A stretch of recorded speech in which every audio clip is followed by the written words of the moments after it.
Welcome everyone. Our presentation today starts with 5 words, which 50 years ago have casted the world in fear and hope, which are still a symbol of the unexpected that calls for urgent action, which for free men and their families meant 1 week struggle for life or death. These 5 words are: Houston, we have a problem. How many of you have worked on a project where there is something unexpected happen in the project? Now, chat is disabled, but please answer this question for yourself. Now, I personally work on many projects where luckily it was not life and death situation, but it was quite critical for the project. So how many the deadline is brought forward, or the budget reduced and you still have to deliver but with less energy? Or how often the team members spread in several locations, they lose motivation and sometimes that deteriorates team performance. Now, Corona forced us, all of us, to work remotely, everyone in a different space from his home office. And we responded very well with a good kind of digital skills and good collaboration skills. But the more this period lasts, the more we need to take decisions remotely. We need to resolve conflicts remotely. We need to set strategic goals remotely. And these require a new skill set of virtual leadership. And exactly this will be the focus today. Now, over the last 25 years, 20 years, I was a corporate manager. So I had a chance to work with many virtual teams. I was leading large projects. Then I was leading the European project delivery unit, so responsible for all the project portfolio in Europe. And then last 3 years, I was the head of IT services in Eastern Europe, Middle East, and Africa. So I had a chance to lead large teams in different locations, different time zones, from many different cultures, and on top of it, sometimes with poor infrastructure, like in some parts of Africa. And from my successes, but to be honest, from my mistakes, I developed this highly effective method called virtual power teams. Now, why highly effective? For example, we delivered a 2-year project involving 20 countries in Europe 3 months earlier, and we saved 250,000 euros. So it works for projects, and I'll share with you this case study later. And then there was another project, 1 billion euro. It was a global scope. Alibaba was involved in e-commerce, and we managed to improve profitability by 80 million. So it works. I'm passionate. It's not a rocket science, and we'll see, but it's very pragmatic, and it works. And in the last 6 years, as an independent coach and book author, I left the corporate world. I work with 100+ clients. This is not an extensive list. Many multinationals like Lufthansa, IKEA, and so on. We're aiming for productivity, making their global teams more productive, faster projects, but also with some mid-sized businesses. I'm not sure what's your profile. Small and medium enterprises, there we also integrate their key partners, their marketing partners or trade partners or suppliers. So the same principles in virtual power teams apply when you go not just for your team within your organization, but beyond the organizational boundaries.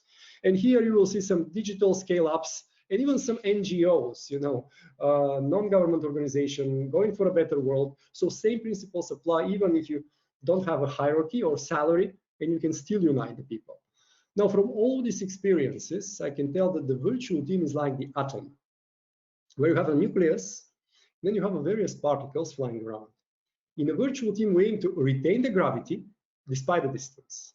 The gravity between the individual, between the particles who are the individual team members towards the nucleus. But the nucleus is not the manager, not the project manager.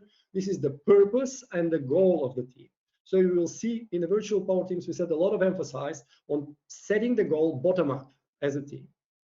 And the virtual power team comprises of the 10 big rocks. So these are the 10 success factors, and I'll share in a moment, to retain the gravity of the team despite the distance, time zones, or cultural differences, and unleash the team power. Now, the 10 big rocks, and my presentation is structured in 3 parts. If you imagine your virtual team, I guess you have one if you're here today or you are one way or another involved.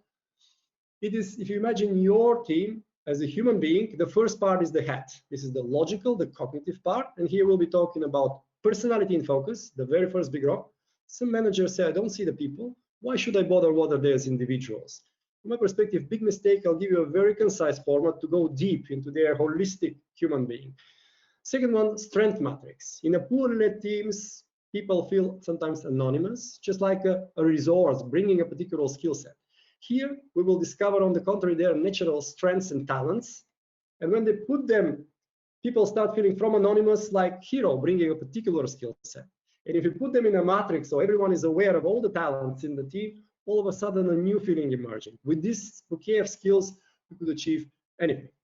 And the third one is interdependent goals. So a special technique for setting goals in a virtual team is slightly different. The individual goals has to be aligned with the team goals. So as I said, bottom-up goal setting and making sure all individual goals are aligned. There is a process behind. So here we are aiming for clarity. Who is a member of the team and what is the goal of the team? If that was the head, second part is the body, the dynamic part. So here we'll be talking about forums and agenda, what online conferences, what team meetings do you need, knowledge management, and we link it to the strengths, we find knowledge champions, and then regular feedback. Sometimes scarce is in local teams, even more in virtual. So we institutionalize feedback. So here we are aiming for structured communication, not a manager-centric or problem-centric, which happens in sometimes coordinated teams. There is a problem, the manager calls a meeting, there is some finger pointing going on, or he dominates the discussion. No, we do it in such a structured way so everyone is having an equal time slot to contribute and to shine.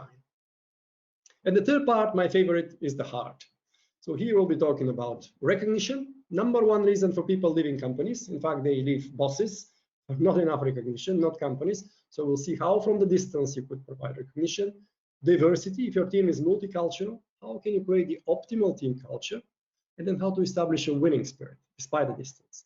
So here we are establishing the optimal team culture. And the 10th one, I leave it as a surprise for the end.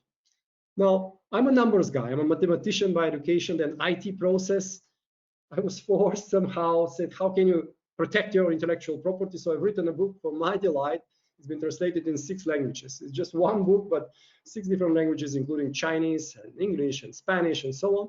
And for a week, it was Amazon top 3 in the international management category. Just for a week, but I keep this snapshot dear to my heart. Now, I have a question to you, and we have a poll. Maybe, Amy, can you please launch the first poll? How many are the virtual teams globally in percentage? And let me define virtual. You have like distributed teams where you have multiple hubs and multiple team members in one hub. Typical scenario, global multinational. You have fully remote, the other extreme, like Corona. Everybody works from home, everybody in a different location. You have hybrid teams with some hubs and some satellite members. You need to take special care of the satellites and give you tips and advice. And virtual would be overarching, distributed, hybrid, remote, all virtual. So how many are they in percentage? I see people responded. Thank you. Only 9% voted. I will allow for a couple of seconds more. Okay. So between less than 50%, it's a multiple choice. Between 50 and 70, and more than 70. I see 9% voted for between 50 and 70. Okay, I carry on for the benefit of time. They are actually 81%. So you are quite right in a sense. Between 50 and 70, they are a bit more, 81% according to Forrester research. And 60% of them, as you rightly say, are in different time zones, so quite dispersed. Now with Corona, this number is much higher and we need to take care.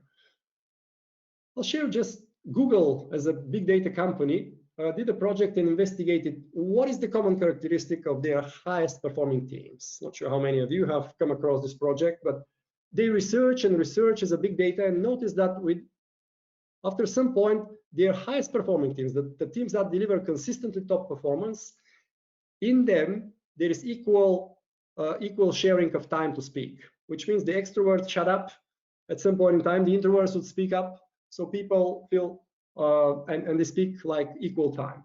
But then they saw some exceptions, probably 90% of the team had this characteristic. Continue to research, and do you know what is the #1 characteristic that all, without any exception, teams had in total, in common?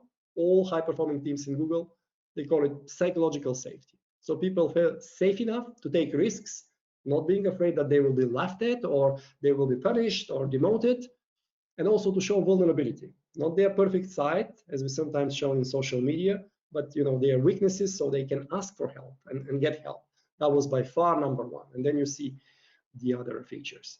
Now, I've asked myself the question, how can you retain the gravity? And in poorly led teams, sometimes the team members get lost in space, like the particles, and that deteriorates the team performance. So how can we retain the gravity of the team towards the nucleus and even improve performance after a specific point exponentially. Those teams that manage to do that, I call virtual power teams. And let's start now, see how can we build them. By the way, I'm a father of 5 girls, no joke. 1 wife, 1 marriage, 5 girls. Apparently that's the only thing I can. And they're still little, still at home. Now the oldest went to the US for a student exchange and she's locked down. But now I'm facing the challenges of virtual family. So the next book project will be cracking the code of the virtual power family. Now, I promise you a format. It is called Lifeline or Life Journey.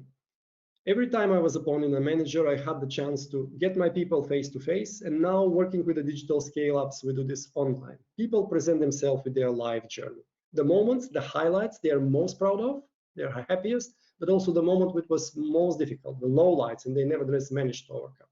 If you do that, you will be amazed. Within 5 to 10 minutes per person, you'll see what makes the heart of each and everyone sing. And not just you as a manager, but everyone about everyone. So you plant the seeds of interpersonal relationships, and you will see in the structured communication, we maintain the momentum. Picture is more than 1,000 words. This is Oscar, lives in Madrid and weighs 9 kilos. I invite people to come up with a picture they identify with or they find funny. And the way they present it, it opens the window to their soul. So again, very, connecting exercise and the holistic human being, not just the expertise they bring. So if you as a manager provide time and space for these 2 aspects to evolve, personality and then competence, you will see in the strength matrix, you build trust. And trust is your fundament for success as a team. You will see in the presentation there are questions for self-coaching, so you could reflect later on. Second one is strength matrix. As you said, here we discover the natural strengths and talents of the people. And there are 5 questions, magic questions. People peer coach each other. They would ask this question. In the end of this exercise, everyone will have at least 2 strengths. His individual perspective, what he thinks of himself based on these questions and his answers, and what is the external perspective from the coach. And we put it on the strength matrix. We put some avatars to make it more fun, links to celebrities and so on. And all of a sudden, a new feeling emerges. Instead of anonymous, with this set of skills and heroes on the team, we could achieve anything. Just to give you a flavor, how many of you know what is MOOC? MOOC stands for Massive Open Online Course. I have a client running MOOCs. He builds Resilient School for the Philippines, just the design. He's teaching modern architecture over 6 weeks. They build resilient schools because after the tsunami destroyed the environment, the government decided to build the schools so robust. They will school in normal times, but in case of natural disaster, they will provide shelter. He had 35,000 subscribing, 5 weeks, they get videos, input for free, they develop their project in school, and they leave. Because, they learned enough for free. He was collecting the money in the end when they successfully finished the project and get a certificate and pay for it. Tried to collect the money up front, only 2,000 subscribed. So we had a coaching session with his team of 20 professors, decided to break these people into groups of 5. Not us, Mammoth Work, they get together, self-organized, based on time zone, proximity, and so on. And there they presented themselves with a lifeline. They discovered their strengths, and instead of 5 individual projects, they were just doing 1 school based on their strengths. They split the roles. When the critical week 5 came, they just couldn't let their teammates down. And instead of 27,000 people stayed until they can pay for the certificate. So simple measure, just opening the personality, putting it in the focus and limelight. It was nearly $500,000 revenue improvement for him. As I said, here the goal is, let's launch the second poll. How many of you, Amy, can you launch the second poll? How many of you have worked on a project where you give everything, but some other team members are not so motivated? Yes or no? So while you are voting, for this scenario to happen, I see yes. If I'm in a virtual environment, this scenario to happen is much easier. It's sufficient that I don't pick up my phone every time I can, or I delay some emails, and here I'm frustrating the other team member. So in order to do that, we set the goal bottom up. Thank you for voting, guys. I see. Now, there is a process described in the book, in the workshops we do. We first discover the 3 hottest topics of the team, regardless how smart you as a manager, you don't know if you have more locations and time zones. So there is a process in breakout groups to discover the 3 hottest topics. Then we convert them into the SMART goals. SMART, probably come across, specific, measurable, and so on.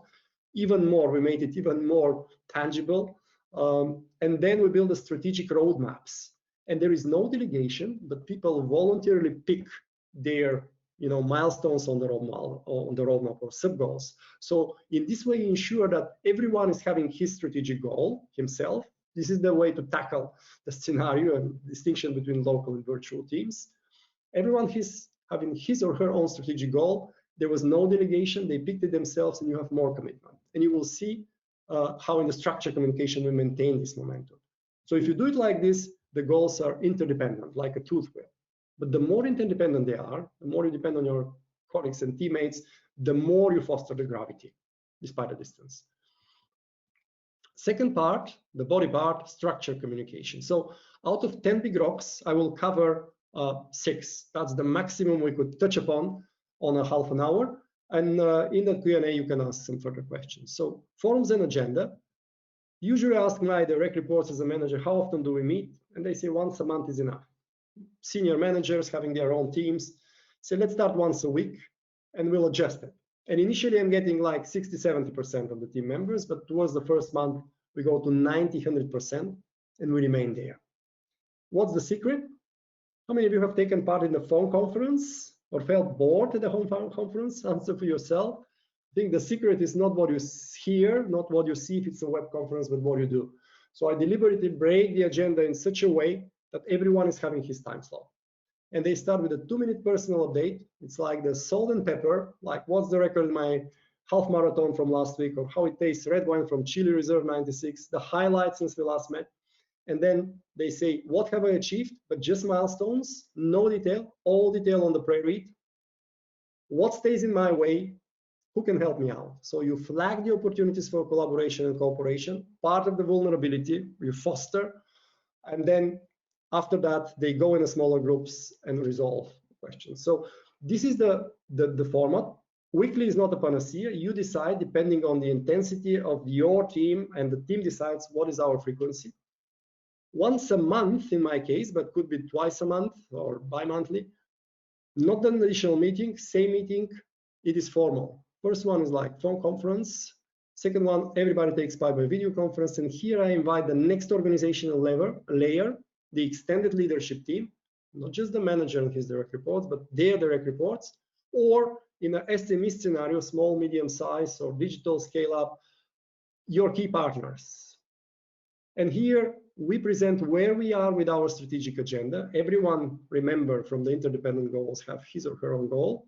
And people can ask questions, which in the end, the last 15 minutes Q&A will respond to those questions.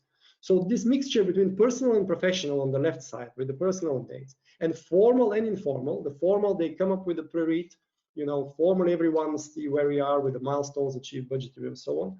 And the strict time management. On the left, you have like 10 people. By the way, do you know what's the optimal number of people in a team?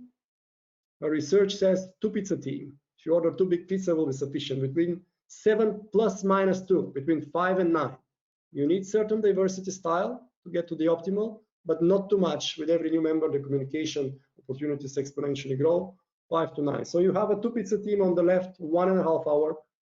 You may have up to 100 people with their direct reports or suppliers on the right, 2 hours without personal update. That's always worked for me. Again, you decide, but beyond 2 hours, one line could be a bit stretchy.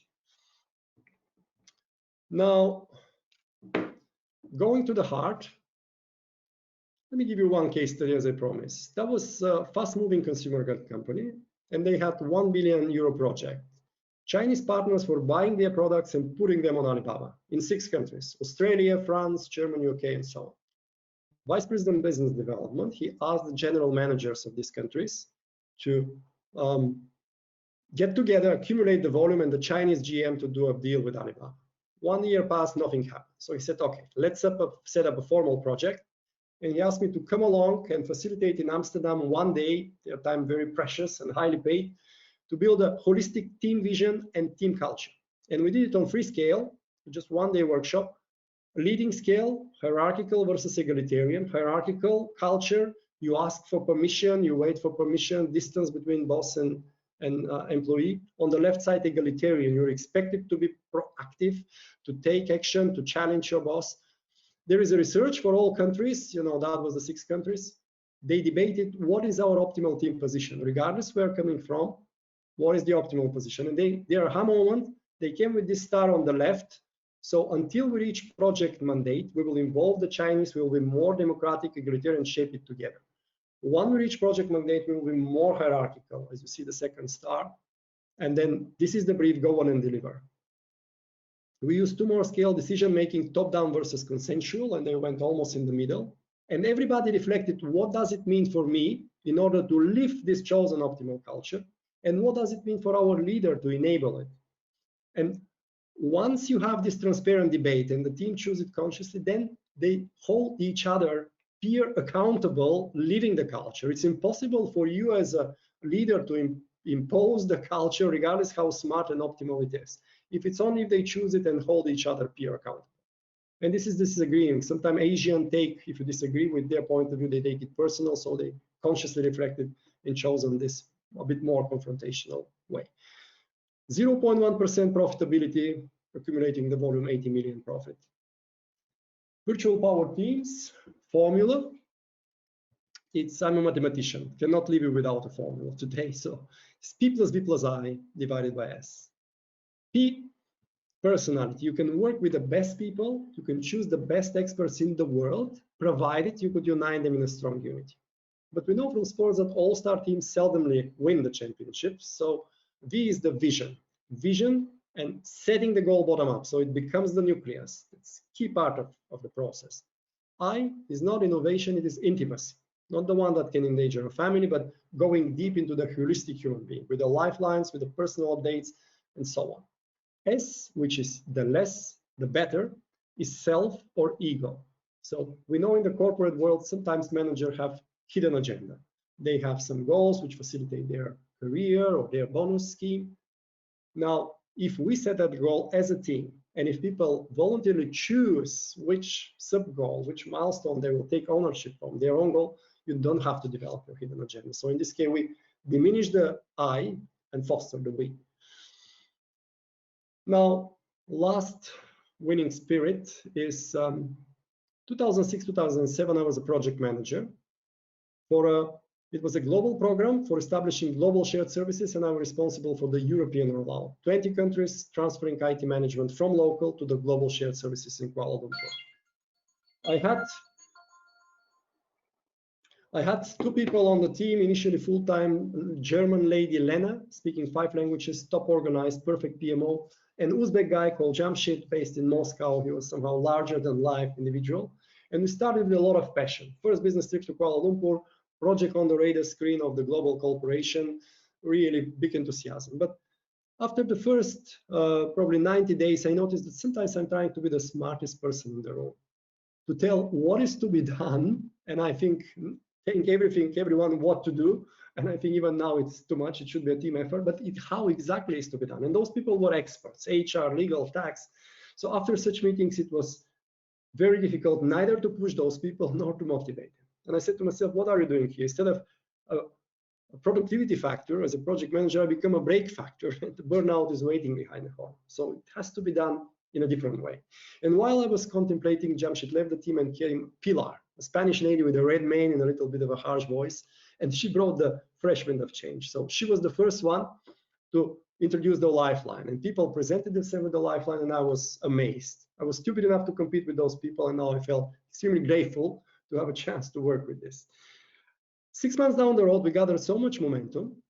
Mark and Erwin joined. So I went to the project board and suggested if we finish this project 3 months earlier, it was 2 years project, suggest that all 30 people involved in the project, 10 full-time and 20 part-time project managers, we go to Tenerife, Canary Islands. And they agreed. Why? The calculation was the following. People cost of the project was 1 million euro. 10 people full-time, 100,000, 1 million. Even underestimated, and don't count the part-time people. If you finish 3 months earlier, we save 250, and with 50 of them, we go to Tenerife. I announced this to the team, and the spirit was completely different, just in a second. Lena came up with an idea for creative reporting. Instead of typical, bar charts and traffic light, we had an island with a palm tree, and then 20 parachuters, which milestone after milestone, they were approaching the island. Initially, it was the competition who will land first on the island, but then we realized that only if we all make it, then we all go to Tenerife.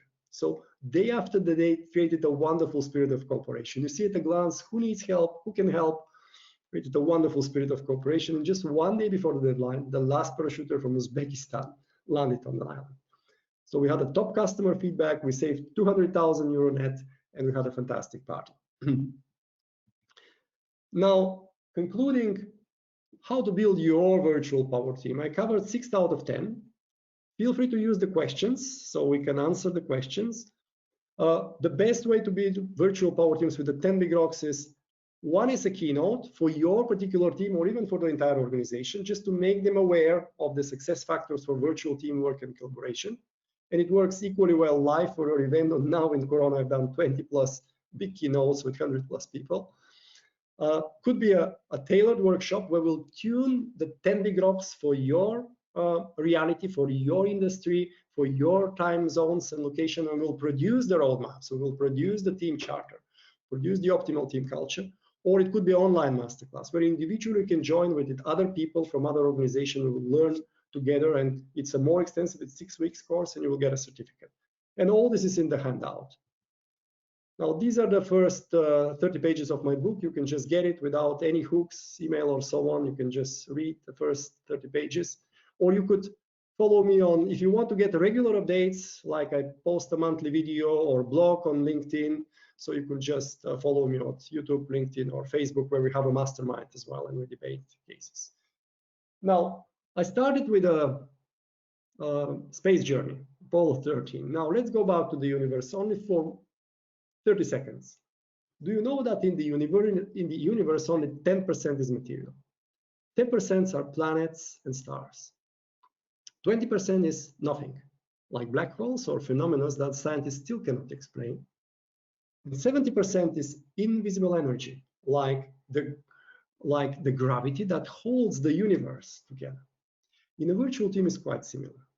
10% are the team members and the infrastructure. 20% are undeveloped yet potentials, and 70%, the major part, are the relationships, the trust, the gravity that holds the virtual team together. So the art to lead virtual teams is to focus on the 70%. And I assure you will be amazed by the wonderful fruits to come.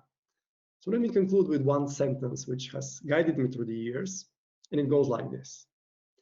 If you dream alone, this is just a dream. If we people dream together, this is the beginning of a new reality. Thank you.